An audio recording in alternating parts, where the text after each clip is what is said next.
It's Surviving Advance time. Welcome to the Gadsden Times Football Review. I'm Teddy Couch. This is Kevin Taylor, and I barely survived that cold tonight. How about to say, are you thawed out yet? I do have a nose still. My hands are they're coming back. I got feeling in them now. Feeling there? So it was a cold one. We Yeah. still have 3 Etowah County teams alive. Yes, we do, Teddy. We got 3 alive.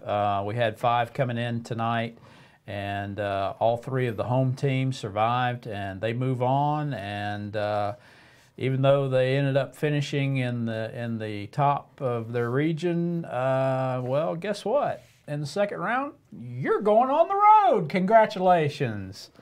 Way to go. Don't get me started, folks. Don't even get me started. How in the world does the #1 team in the state go on the road in the second round of the playoffs? I have no idea. What? Not only #1 in the state, Etowah's traveling.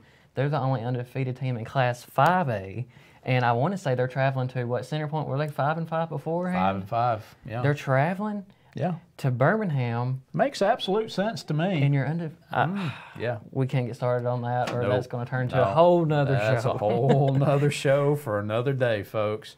Again, thanks for joining us on Facebook Live. Thanks for staying up. All the scores are in. We're ready for round 2. And like I said, 3 of the 5 from Etowah County are moving on to the second round. Didn't fall, you know, I predicted all 5. I have to admit I was wrong. So, but I did call a few upsets. Oh, here we go, yeah. I was correct. You know, I want to give you credit for that Hewitt-Trussell score. They ended up having to claw back and winning 43-41 over James Clemens. I didn't think that one was even going to be close, to be honest with you. Kept telling you, I had a feeling that Hewitt was going to be looking ahead. I'll give you credit. I will. Yeah. Don't count on that happening too much, though. Yeah, there we go. Somebody's got to do it. Yeah, so. That's right. That's right.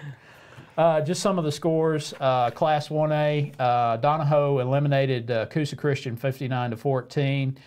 In their bracket, Mars Hill Bible over Marion County 55-0. South Lamar over Phillips 41-6. Winterboro over R.A. Hubbard. Wow. Am I reading that correctly? Winterboro beat R.A. Hubbard. Wow, that's the first time I've heard that. 28-14. We need to double check to make sure that's correct, folks. Falkville over Talladega County Central 35-6. Pickens County over Cherokee 57-0. Spring Garden over Decatur Heritage 40-7. And Waterloo over Hubbardsville 20-15. That's the north bracket of Class 1A. I'm just going to kind of skip around. Class 2A, the north bracket, Fife easily over Cleveland 63-0. Colbert County over Tarrant 49-6. Ohatchee over Cedar Bluff 47-12. Red Bay over Winston County in overtime 16-14. Addison over Sulligent 56-6. Ranburne over North Sand Mountain 32-24. Aliceville over Sheffield 26-0. And Collinsville eliminated Westbrook Christian 35-21. So both of our Christian schools, great season, guys, but one and done. Yeah, that Coosa game, that's one that we said that we didn't think Donahoe had seen an offense like that. Well, they may not have, but they sure didn't have a problem with it tonight. No, they really did not. Class 3A in the North region, you know, there again, one of the toughest regions in the state, and they really proved it tonight. Westminster Christian eliminated Weaver 42-27. Matter of fact, this game, that score is a bit deceiving because Weaver was ahead, I believe, if I'm not correct, was ahead of Westminster at some point and really had Westminster against the ropes, and Westminster ended up coming back to win that game. Midfield over Pisgah 32-14. Piedmont shuts out Clements 41-0. J.B. Pennington over Susan Moore 14-7.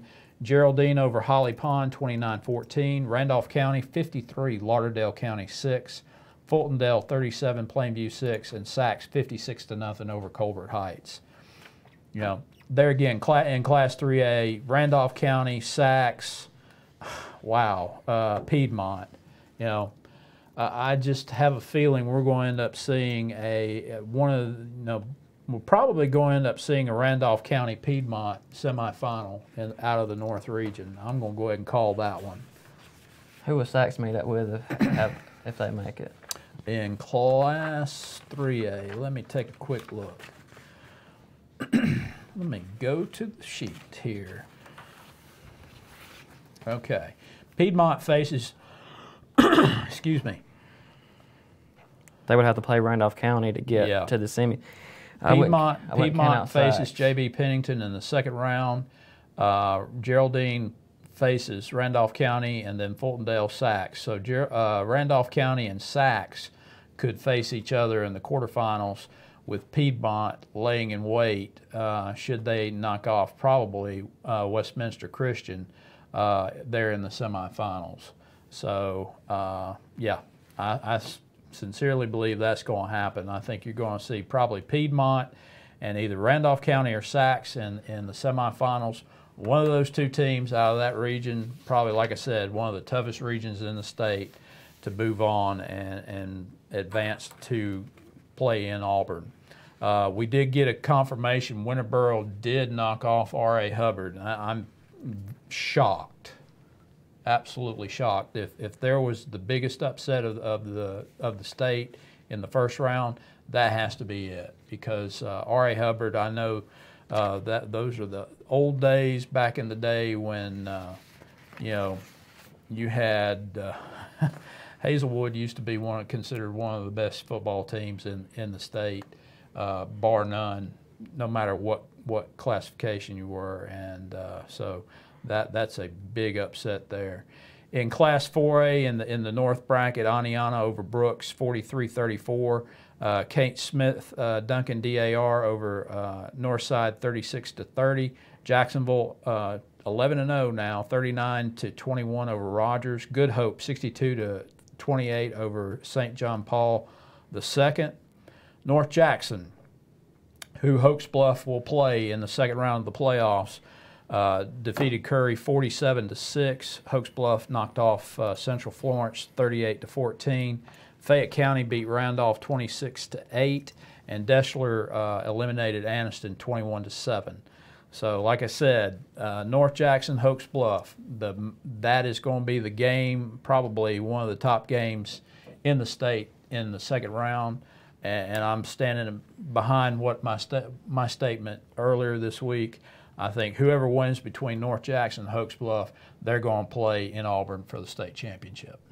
North Jackson is averaging 60.4 points a game. I just don't know who they've really played this year. I don't really think they've played much of anyone. But they will definitely play someone next week. If they're hanging up 60 next week against Hoax Bluff, then I'm a believer. Yeah. I'll just say that. I agree. If they can do that, yeah, I'm absolutely a believer. But right now, the proof's got to be in the pudding, and we'll see what happens next week.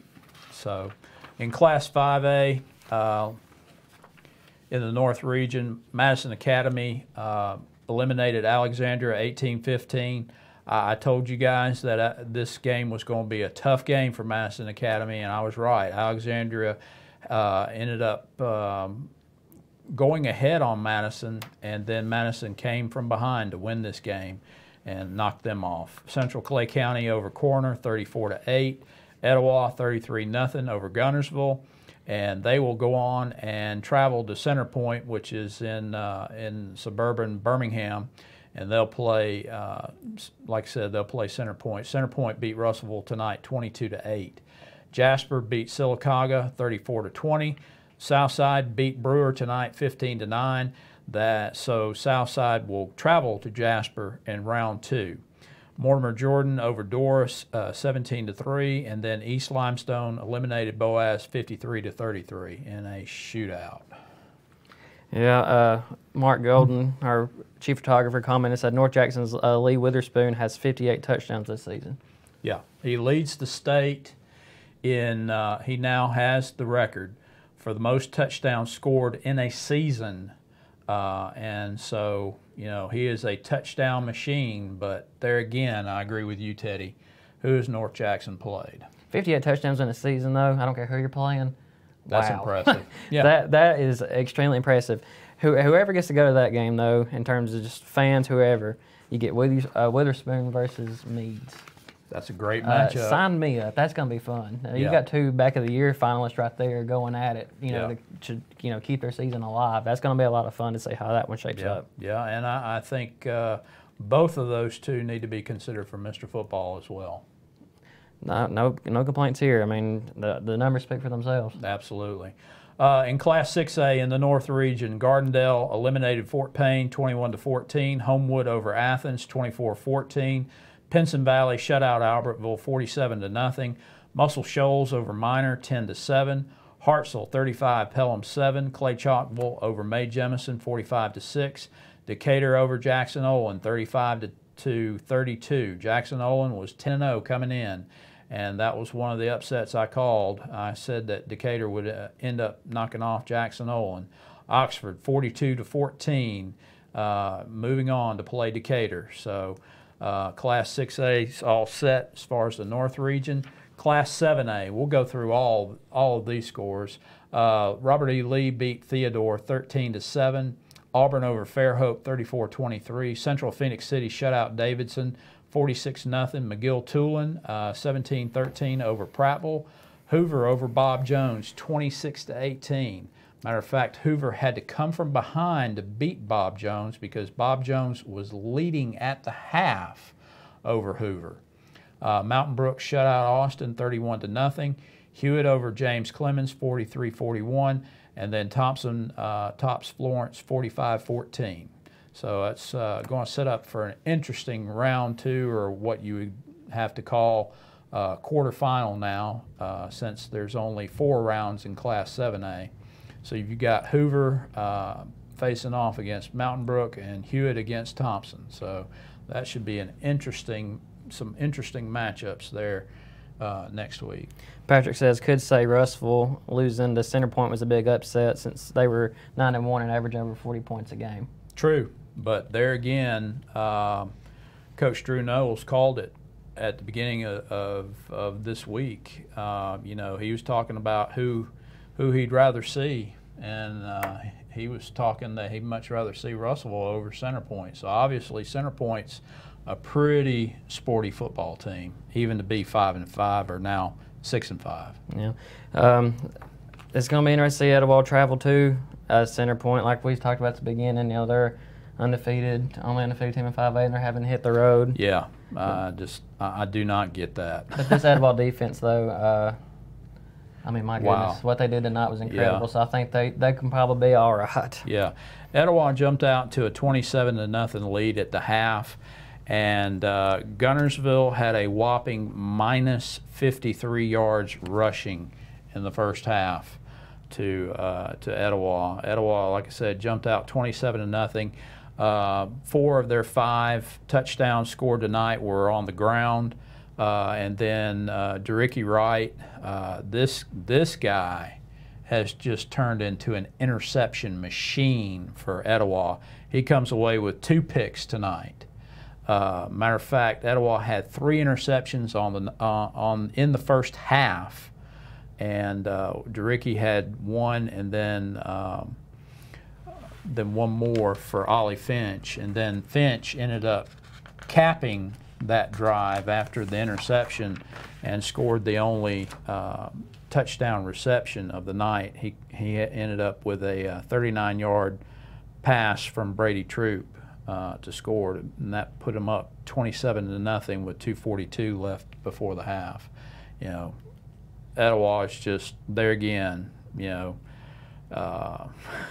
They're just a machine right now. Yeah, good luck trying to rush the ball against those guys. I know we say that every week, but it's just true. How many yards did they have at the half rushing?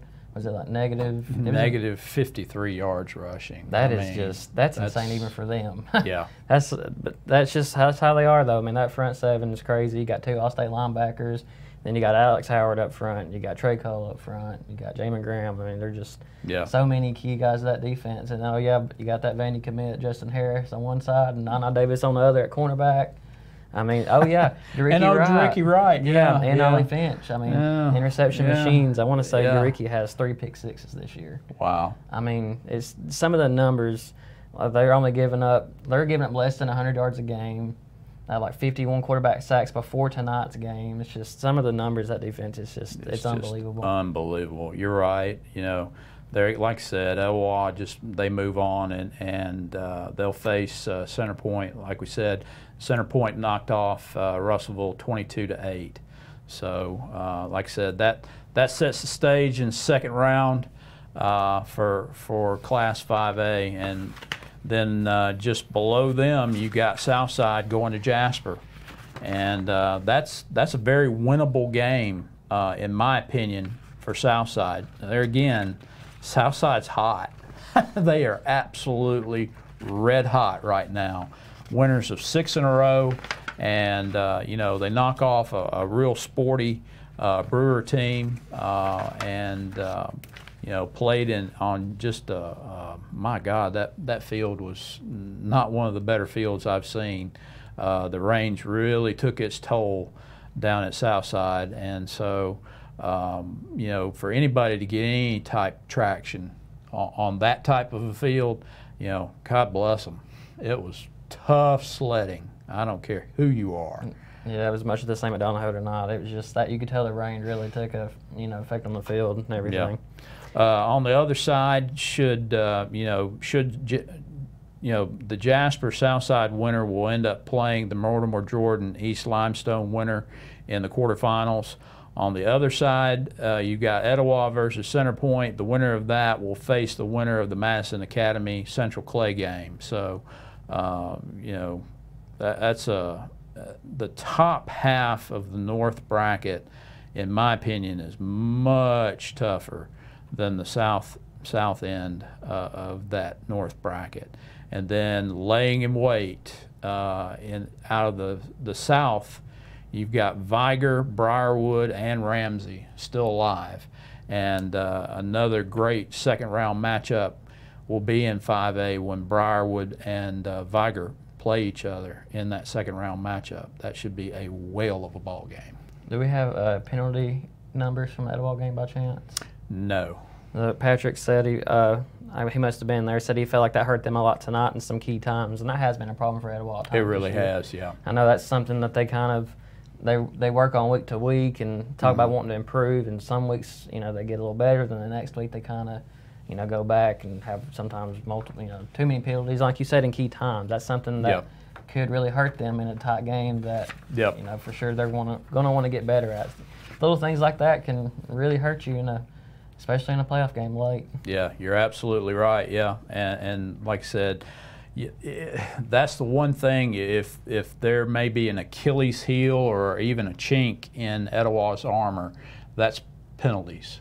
They have been hit with penalties quite a bit this year, but still they find a way to win. You know, Etowah's offense there for a little while was kind of, you know, struggling a little bit, but now they've, you know, it seems like they're real consistent there now, it seems like. And special teams, you know, that seemed to be a little bit of a struggle. They seem to be getting better in that category. I know, I don't know about tonight, but I know, you know, kicking PATs were even a struggle at some point, but they seem like they've gotten better with that as well. But it seems like penalties still get them sometimes, so that's something that they're definitely going to want to clean up moving forward. Yeah. Now, you were in Anniston, Teddy. You know, what happened? What happened to Coosa? All right, well, Cartavius Britton, we know how good of a back he is, and the numbers speak for themselves. As soon as number 3 touched the ball in the backfield, you're only supposed to have 11 on the field for Donahoe, but I feel like about 18 Falcons were back there surrounding them. Wow. It was just, they just couldn't block them, and they were just coming through with ease. They were just getting traction there. You know, whenever they did have time, Caden Lipscomb, you know, he made some good throws, had some bad throws. Just a tough night offensively, and then defensively they were just able to do what they.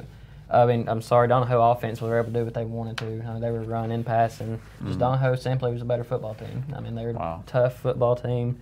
They were getting it done in all aspects of the game. I'd see when I talked to Coach Navendra Woods afterwards, and he said, you know, hey, you know, they were better in all 3 phases than we were. You know, they came out and they wanted it more, and they got it. So, just Donahoe's a tough-nosed football team. Like I said, you know, just wasn't able to get much going, running the ball, and kind of made them one-dimensional. So, you know, they earned the win tonight for sure. Congratulations to the Falcons for moving on. They knocked off Coosa Christian 59-14. Coosa finishes the year at 7-4. But they have a lot. You know, Coosa's got a lot to build on moving forward. This is 3 consecutive playoff berths for them. Yeah. First time that's been that many since joining the HSA in 2005.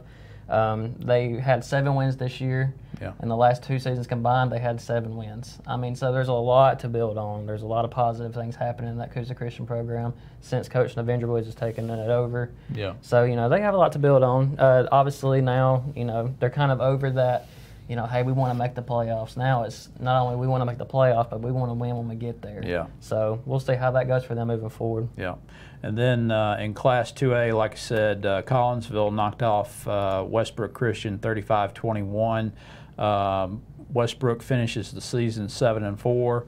Collinsville 10-1. They move on and they play Aliceville in the second round. And so, a great season for Westbrook. Again, they, in terms of that game, I just was kind of conflicted on that one. I thought this was the toughest game of the 5 to call. I just didn't know how good Collinsville was, and I just know how sound Westbrook has been this year. And the only way that really you can beat a Westbrook team is if Westbrook beats themselves. And I have a feeling that Collinsville was just a little bit better this go round. So congratulations to Coach Brian Mintz and his team. A fine season, nothing to hang your head about. 7-4. There's a lot of folks in this area and even outside who wish they could finish 7-4. Yeah, with Westbrook, I think that's 2 straight playoff berths for them. That's the first time they've done that in a while, if I'm not mistaken. Mm-hmm. It's kind of the same thing with Coosa, I feel like, in terms of, hey, we want to get to the playoffs, but now it's kind of, they kind of set that where it's just kind of going to be expected for them, to make the playoffs. Now they're going to want to win moving forward. It's something to build on and a positive thing to build on. Yep. Daniel and Patrick both have comments on Etowah. Daniel said, I've watched some highlights on Centerpoint this year. They're a pretty solid 6-5 team in a tough region. I would rather have played Russell, but I see Etowah taking care of business. And then Patrick adds, I feel like Centerpoint could be the best well-rounded team in 5A that Etowah has played up to this point, just my opinion. I haven't seen much on Centerpoint, but no, I hadn't either. But I would imagine that's probably not, too far off. Etowah's region, in my opinion, is not the toughest. Yeah. And then they did play Fort Payne, who won their region, but were upset tonight. They played Pell City and Gadsden City. So, Etowah's a really good football team, and they've made some runs in the past, but. That Centerpoint very well could be. I don't know. I haven't looked too much into them yet, but we'll look to be doing so in the next few days. Yeah, I'm about to say, in the next few days. And be sure to go to thegadsdentimes.com, check out photo galleries, check out videos, check out the game stories from tonight's games. They should be up and online here anytime now. So, like I said, check us out at gadsdentimes.com. And then come back and join us Wednesday night. We'll come to you live again on Facebook, and we'll start to preview the second round of the playoffs. Like I said, all 3 of our county teams that are left will be on the road, and those are going to be some long road games. So we may not have a show next Friday night because we're going to be on the road covering these teams, and so. Like I said, they're not right around the corner either. I think the closest team is Centerpoint, and that's a good hour to an hour and a half away. Yeah, it's going to be interesting to see how we handle it. Obviously, we want to do what we can to, bring you a show. I don't know if I don't know how we would handle it, but we'll figure it out. And I just know we're going to have some good football games next week. We may need to have to call on Patrick and have him come down here. He just put hashtag special guest appearance. So. There you go. Well, that'd be interesting to see Patrick come on down. We may have to take you up on that, my man. We'd be glad to have you down here and make that special guest appearance. We may just have to make that happen. So be sure you leave some contact information for us later on after the show. In Class 4A, like I said, Hoax Bluff, they took care of business tonight, knocking out Central Florence, and that sets up a huge matchup. Hoax Bluff versus North Jackson in the second round. Like I said, I completely believe whoever wins this game is going to go to Auburn in a couple weeks. So, and then on the other side of that bracket, you've got Fayette County versus Deschler. Jacksonville will face Good Hope, and then Aniana versus DAR. It just, to me, just looking at this bracket, you know, I just don't see any other way that it's going to be either Hoax Bluff or North Jackson. No offense, Jacksonville, you've had a great season, still going strong, but I think whoever wins this game next week is going to go to Auburn. I know I said that the other day, but it just goes to show how important that Jacksonville Hoax Bluff game was, because instead of having, instead of Hoax Bluff having to travel to North Jackson, they could be playing Good Hope in that position Jacksonville's in. Let's face it, Jacksonville's got a much easier road to the semis than Hoax Bluff does. Yeah. So that game was big, but it's over and done with now. Now you got to deal with the hand that you've been dealt. And that's right. Hoax Bluff definitely got the football team to do it, but this North Jackson team looks like they're going to be pretty tough. Yeah, absolutely. Any other observations you got from the first round tonight? Really impressed with Southside's win. Seemed like I think they had to come from behind to win that, if I'm not mistaken. Yeah, I believe you're correct. That team just keeps fighting. I mean, 6 straight.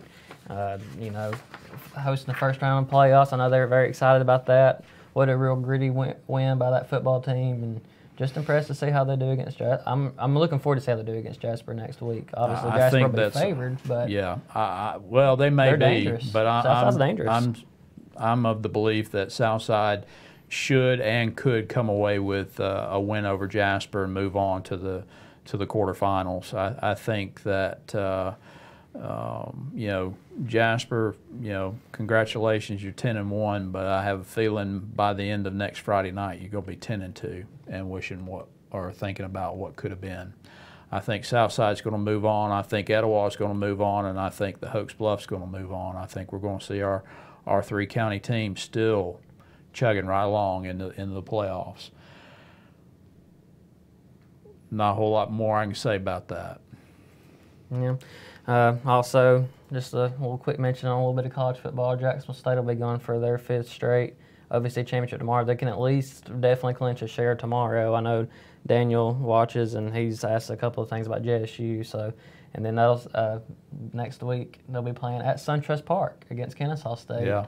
And the first ever football game at the new Brave Stadium. So that'll be exciting, and just a lot of football going on. It's just an exciting time. Playoff football is my favorite kind of football. Meanwhile, we're going to be getting up at the crack of dawn to go to Moulton in the morning for the AHSAA cross-country state meet. We have a number of teams just from our area who will be at the state meet. Southside boys and girls won their sectional, and so they're in.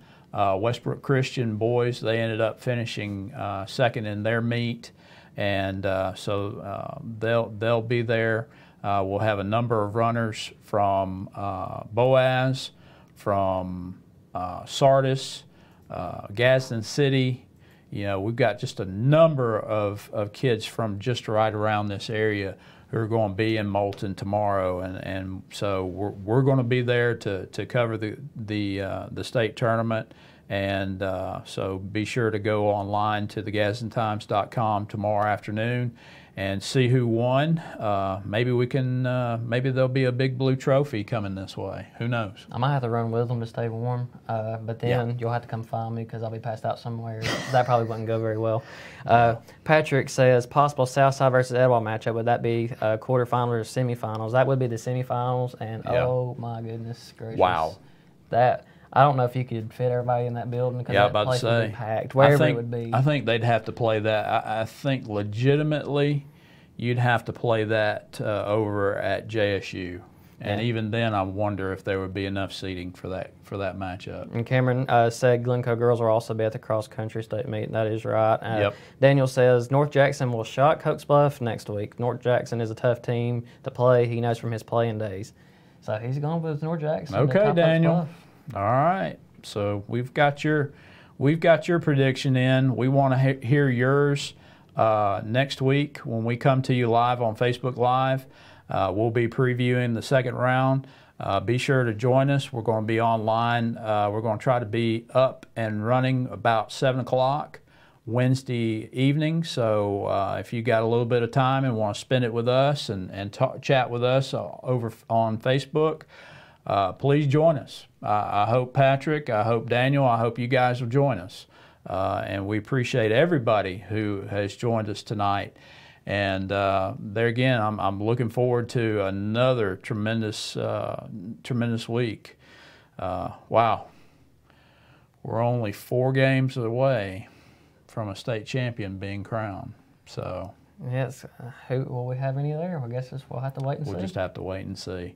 Folks, our time is up. We thank you for yours, and have a great night. We'll see you again soon.